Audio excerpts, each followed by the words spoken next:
अप्रैल सन 1781 सोमवार रात्रि 10 बजे अयोध्या के समीप स्थित छपिया गांव में सर्वत्र आनंदमय वातावरण छाया हुआ है। स्थान स्थान पर तोरण झूल रहे हैं, शहनाई के स्वर गूंज रहे हैं। सभी लोग आनंद में निमग्न हैं। ब्राह्मण वेदगान कर रहे हैं।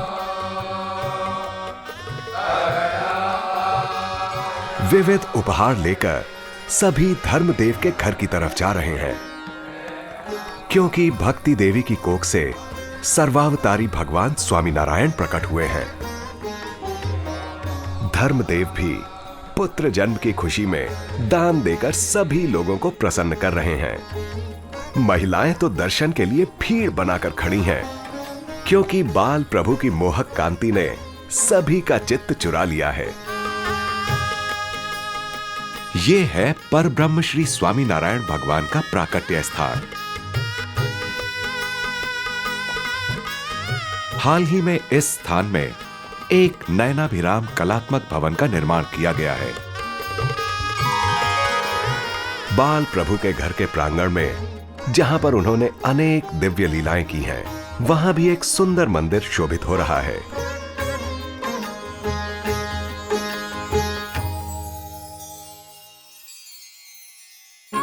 सूर्य के उदय होते ही उसका प्रकाश सभी की आंखें चौंधिया देता है। उसी प्रकार से बाल प्रभु भी अपने प्राकट्य के साथ ही लोगों को आश्चर्य में डाल दे ऐसी चरित्र लीलाएं करने लगे। एक बार पिता धर्मदेव के घर उनके मित्र रामदयाल आए हुए थे। धर्मदेव के साथ चर्चा में रत रामदयाल ने देखा कि एक खिलौना लेने हेतु बाल प्रभु पालने में से बड़ी चतुराई से नीचे उतरे। केवल 2.5 मास का बालक इतनी सावधानी से पालने में से स्वयं ही नीचे उतर जाए, वो दृश्य रामदयाल की कल्पना से परे था। उन्होंने सोचा, निश्चय ही ये ईश्वरीय अवतार है, अन्यथा 2.5 मास के बालक में इतनी कुशलता कैसे आ सकती है।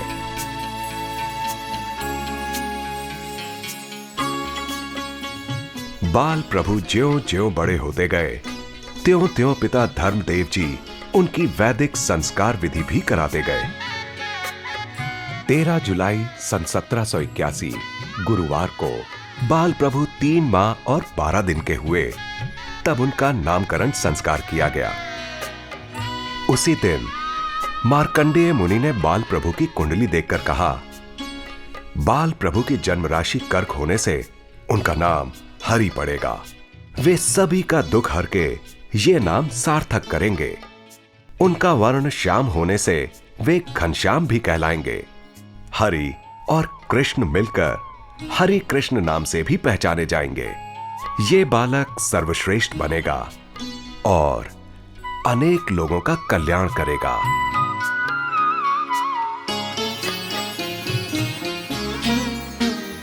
बाल प्रभु जब 6 माह के हुए तो धर्मदेव भक्ति देवी ने पुत्र परीक्षा हेतु एक कमरे में छोटी सी चौकी पर 3 वस्तुएं रखीं, तलवार, स्वर्ण मुहर तथा पुस्तक। पुत्र यदि तलवार पकड़े तो समझो कि सम्राट बनेगा, यदि स्वर्ण मुहर उठाए तो धनवान और पुस्तक उठाए तो महाज्ञानी बनेगा। यही विचार कर उन्होंने बाल प्रभु को कमरे में खेलने के लिए छोड़ दिया। बाल प्रभु ने तो तुरंत ही पुस्तक पर हाथ रखकर संकेत दे दिया कि वे महान ज्ञानी होंगे। दिन प्रतिदिन बाल प्रभु की मोक्षदायी लीलाएं बढ़ती गईं। उनकी भोजन लीला भी इतनी सुखदायक होती थी कि सभी लोग अपना काम काज छोड़कर उन्हें ही देखते रहते थे। भक्ति देवी बाल प्रभु को प्रतिदिन प्रेम पूर्वक खिलाती और प्रभु भी उनका भक्तिभाव प्रेम पूर्वक स्वीकारते थे।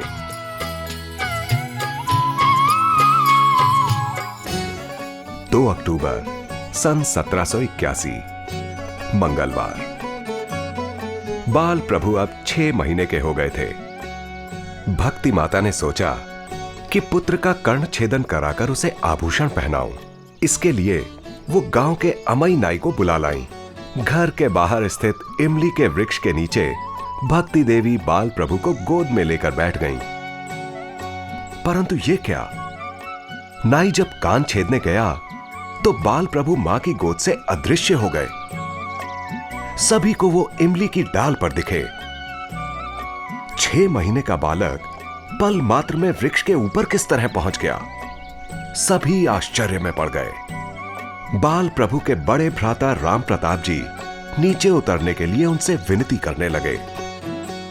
सबकी विनती सुनकर बाल घनश्याम पुनः मां की गोद में आ गए। लेकिन 6 मास के बालक के इस चरित्र को देखकर हर कोई समझ गया कि यह कोई दैवी बालक है, सामान्य नहीं है।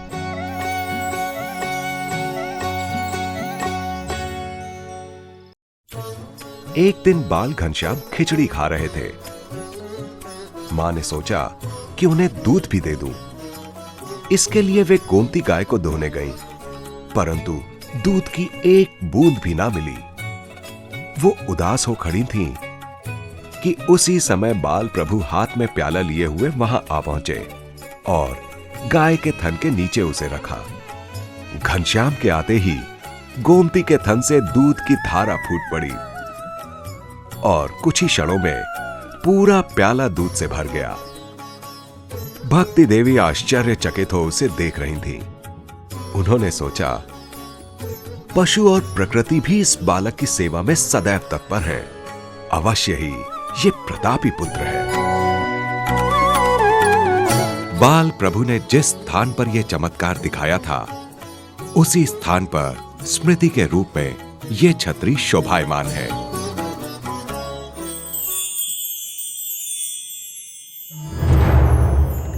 भक्त के लिए जो उत्सव का कारण होता है, वही अभक्त के लिए उद्वेग का कारण बन जाता है।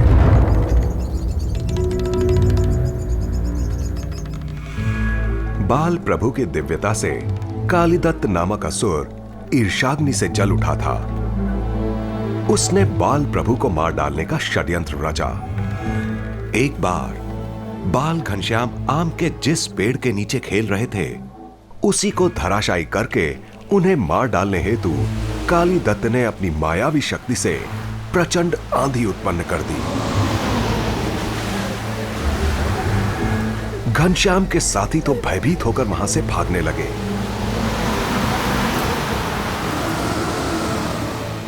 परंतु बाल प्रभु ने स्थिर रहकर कालीदत्त की ओर अपनी दृष्टि की। तुरंत ही कालीदत्त सुध-बुध खोकर अपने ही षड्यंत्र में घिर गया। आम के वृक्ष की एक डाल भयानक आवाज के साथ टूटकर नीचे गिरी और कालीदत्त उसी के नीचे कुचलकर मर गया।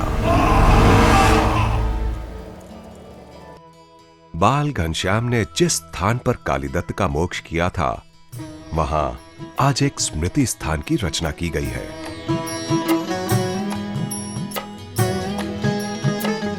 बाल घनश्याम स्वभावतः दयालु थे। एक बार वे बाल सखाओं के साथ मीन सरोवर के किनारे खेल रहे थे। वहां पर उन्होंने देखा कि एक मछुआरा जाल में मछलियों को पकड़कर अपने टोकरे में डाल रहा था। ऐसी जीव हिंसा देखकर बाल प्रभु का हृदय द्रवित हो उठा। उनके संकल्प मात्र से मछलियां जीवित होकर टोकरे में से सरोवर में कूदने लगीं। ये देखकर मछुआरा बाल प्रभु पर क्रोधित हो उठा और उन्हें मारने के लिए दौड़ा। परंतु उसी क्षण मछुआरे को बाल घनश्याम के स्थान पर भयानक यमराज दिखाई दिए। यम यातना के अनुभव से मछुआरा तो भयभीत हो उठा। बाल प्रभु ने उसे समझाते हुए कहा, मनुष्य को जीने का जितना अधिकार है, उतना ही मछलियों को भी है। इसीलिए कभी भी किसी की भी हिंसा मत करना। बाल घनश्याम की बात सुनकर मछुआरे ने उसी क्षण से अहिंसा का मार्ग अपना लिया। यह घटना स्थल आज भी सभी को अहिंसा के सनातन संदेश की स्मृति कराता है।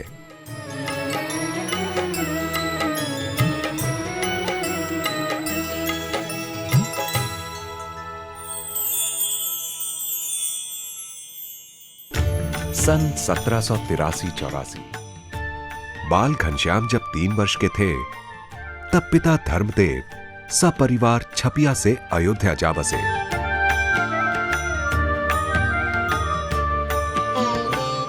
अयोध्या अर्थात मंदिरों की नगरी।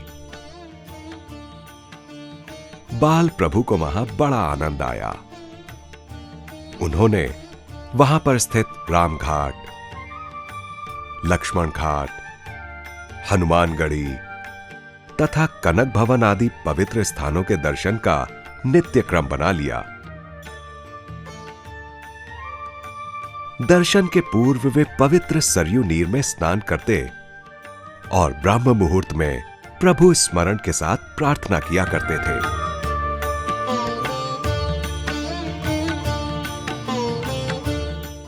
अयोध्या में जहां बाल प्रभु का निवास स्थान था, आज वहां एक सुंदर मंदिर का निर्माण हुआ है।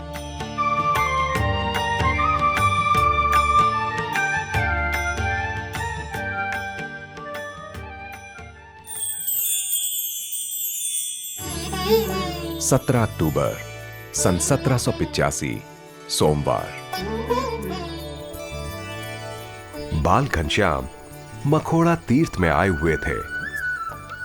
यहां एक पीपल के वृक्ष पर चढ़कर वे पश्चिम दिशा की ओर देखने लगे। उनके मित्रों ने पूछा, वहां क्या देख रहे हो? बाल प्रभु ने कहा, पश्चिम में मुक्त प्रकट हुए हैं। आज वहां पर अक्षर ब्रह्म का जन्म हुआ है।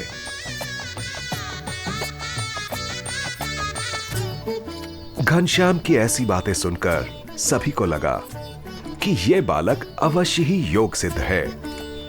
यह पीपल मोक्ष पीपल के नाम से प्रसिद्ध है। उसके तने का टुकड़ा आज भी मंदिरों में विद्यमान है।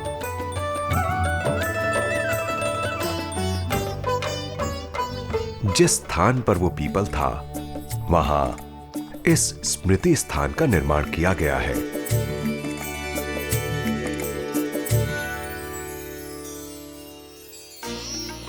इकतीस मार्च सन 1786 शुक्रवार।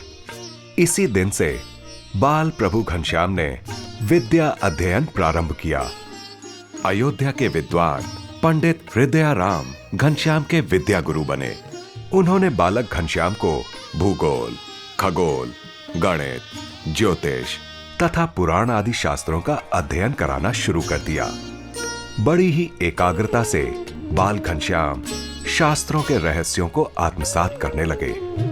अपने 5 वर्षीय विद्यार्थी की कुशाग्र बुद्धि और तेजस्विता देखकर गुरु हृदयाराम भी दंग रह जाते थे।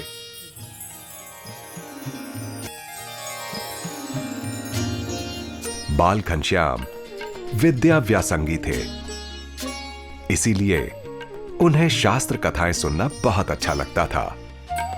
अयोध्या का हनुमानगढ़ी मंदिर उनके लिए कथा श्रवण का एक श्रेष्ठ स्थान था। यहां के कथा मंडप में बाबा मोहनदास जी कथा वाचन करते थे। बाल प्रभु प्रतिदिन कथा श्रवण हेतु वहां जाते थे। प्रथम पंक्ति में बैठकर एकाग्रता पूर्वक कथा श्रवण करते हुए बाल घनश्याम सभी के आकर्षण के केंद्र बने रहते थे। बाल सहज चंचलता के बदले में ऐसी स्थिरता, यह सोचकर सभी को बड़ा आश्चर्य होता था।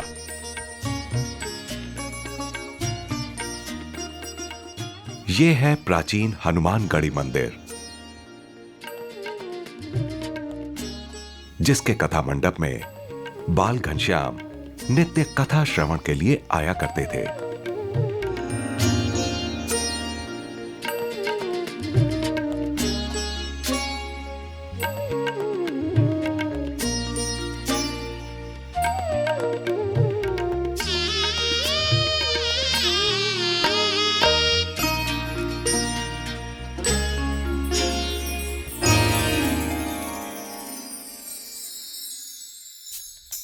बाल प्रभु के घर के सामने एक हलवाई की दुकान थी। मित्रों को मिठाई खिलाने के लिए बाल प्रभु ने हलवाई के पास से सोने की अंगूठी के बदले में मिठाइयां मांगी। बच्चे कितना खाएंगे, ऐसा विचार कर लोभी हलवाई जितनी खा सके उतनी मिठाई देने के लिए कबूल हुआ। परंतु भगवान तो इसकी दुकान की सारी मिठाइयां खा गए। धर्मदेव, राम प्रताप वगैरह ने हलवाई से जाकर पूछा कि घनश्याम आपको अंगूठी दे गए हैं? तब हलवाई ने कहा, हां, लेकिन उसके बदले में वे मेरी सारी मिठाइयां जीम गए। तब बाल प्रभु बोले, हलवाई झूठ बोलता है, अंदर देखो, सारी मिठाइयां ज्यों की त्यों ही पड़ी हुई हैं। सबने जाकर देखा तो बाल प्रभु ने जैसा कहा था वैसा ही निकला।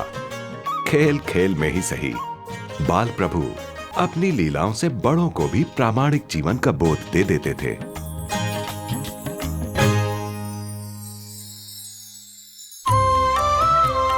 एक बार बाल प्रभु घनश्याम तरगांव पधारे हुए थे। वहां एक तलावड़ी थी। उसके पास स्थित वृक्ष पर से नीचे उतरते समय बाल प्रभु की जांघ में ठूंठ से घाव लग गया। घाव में से लहू निकलने लगा। उसी समय वहां पर देवताओं के वैद्य अश्विनी कुमार आ पहुंचे। उन्होंने बाल प्रभु का घाव साफ करके औषधि लगाकर उस पर पट्टी बांध दी। कभी न देखे हुए इस वैद्यराज को सभी विस्मय से देखते रहे।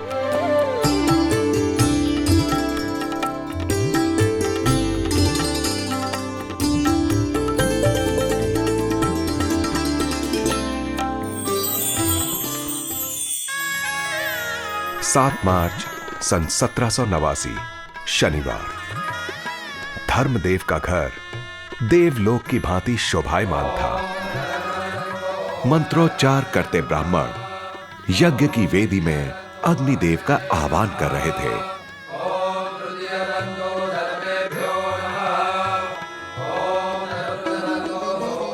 प्रसंग था बाल प्रभु का उपवीत संस्कार।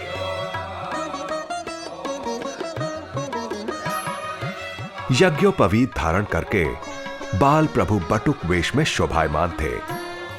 सिर पर मुंडन, एक हाथ में पलाश का दंड, दूसरे हाथ में कमंडल, कोपिंग पर धोती, ललाट पर ऊर्ध्व पुंड्र तिलक तथा कुमकुम का टीका।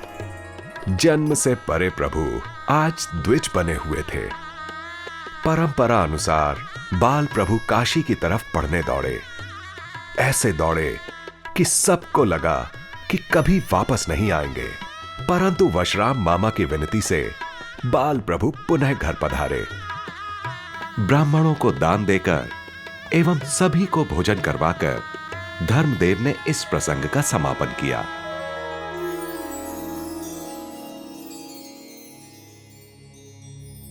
यज्ञोपवीत धारण करने के बाद बाल घनश्याम धीरे धीरे घर संसार से अलिप्त रहने लगे। दोपहर का समय वे घर से पूर्व दिशा में स्थित चंद्रशेखर महादेव शिवालय में व्यतीत करते थे। वहां के शांत और एकांत वातावरण में वे ध्यान मग्न रहते थे।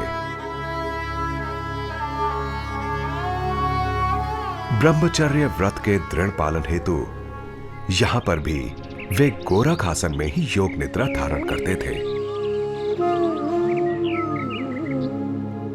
घनश्याम के उन एकांत क्षणों के साक्षी उस चंद्रशेखर महादेव मंदिर के दर्शन आज भी होते हैं।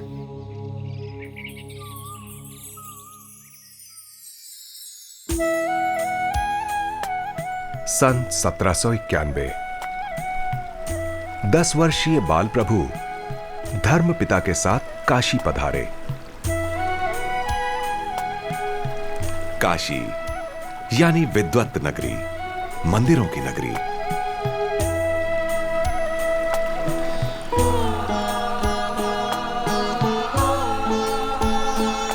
बाल प्रभु काशी विश्वनाथ के दर्शन करके गंगा किनारे स्थित गोमठ में आ ठहरे। मठ के पास गौ घाट पर वे प्रतिदिन स्नान करते थे।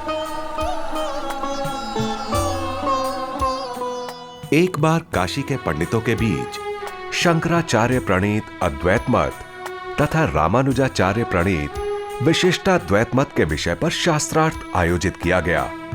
इस चर्चा के नियुक्त मध्यस्थी धर्मदेव के साथ पधारे घनश्याम ने दोनों मतों की उग्र चर्चाएं सुनी। धर्मपिता एवं उपस्थित विद्वानों की अनुमति से बाल प्रभु ने वेद, उपनिषद आदि शास्त्रों द्वारा प्रतिपादित ब्रह्म विद्या के सत्यार्थ को समस्त विद्वद्गण समक्ष प्रकाशित किया। उन्होंने स्पष्ट किया कि मुमुक्षु पर ब्रह्म के परम सेवक अक्षर ब्रह्म के दिव्य गुणों को आत्मसात कर अर्थात ब्राह्मी स्थिति प्राप्त करके पर ब्रह्म की दास भाव से उपासना भक्ति करें। यही शास्त्रोक्त ब्रह्म विद्या का अर्थ है और यही आत्यंतिक मुक्ति का परम सिद्धांत है।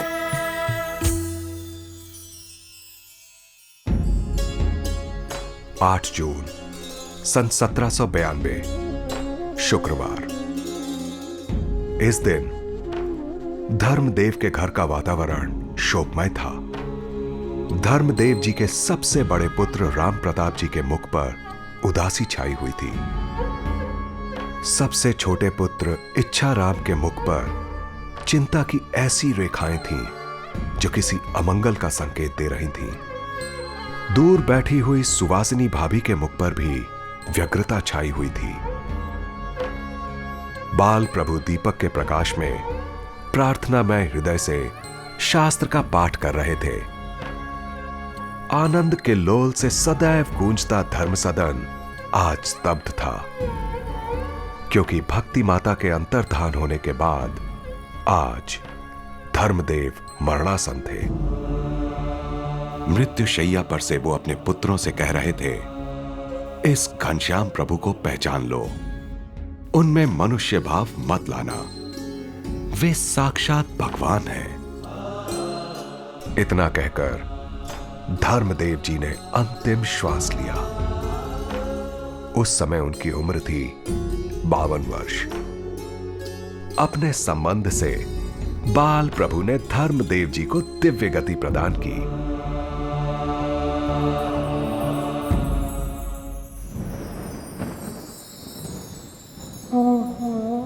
घनश्याम ने धर्मपिता एवं भक्ति माता को दिव्य गति प्रदान करने का अपना एक उद्देश्य सिद्ध कर लिया था। अपने अवतरण के अन्य उद्देश्यों की सिद्धि हेतु अब गृह त्याग करने का समय आ गया था। 29 जून सन 1792 शुक्रवार। आषाढ़ की घनघोर घटा रात भर बरसती रही, फिर भी तुलसी क्यारे के दीपक टिमटिमा रहे थे। मेघ गर्जनाएं, बिजली के चमकारे और तूफानी पवन उस वातावरण की भयानकता में वृद्धि कर रहे थे। उसी समय घनश्याम सभी को सोते हुए छोड़कर घर से बाहर निकल पड़े। समग्र गृह समृद्धि को पीछे छोड़कर उनके चरण अनंत जीवों की कल्याण यात्रा पर आगे बढ़ चले।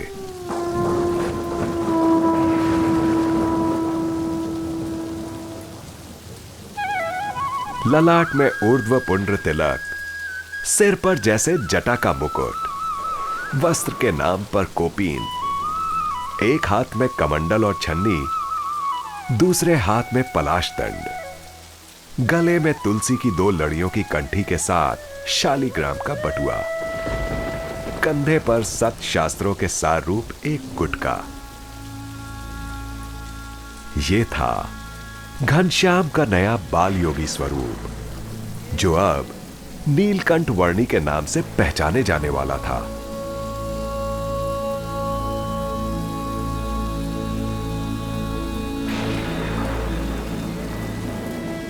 नंगे पांव, खुले शरीर, न कोई साथ न संगात, 11 वर्षीय नीलकंठ वर्णी अकेले पैदल निकल पड़े।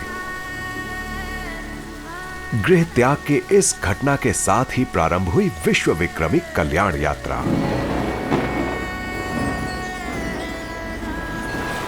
गृह त्याग करके बाल योगी नीलकंठ रामघाट पहुंचे। रामघाट उनके अयोध्या निवास की अंतिम स्मृति का साक्षी बनने जा रहा था। तूफानी सरयू नदी के लंबे चौड़े पट में भंवर खाता हुआ पानी टकरा रहा था। कोई कठोर कलेजे वाला भी देखकर ही कांप उठे। ऐसी सरयू की भयंकर बाढ़ में नीलकंठ शांत चित्त और स्थिर मन से कूद पड़े।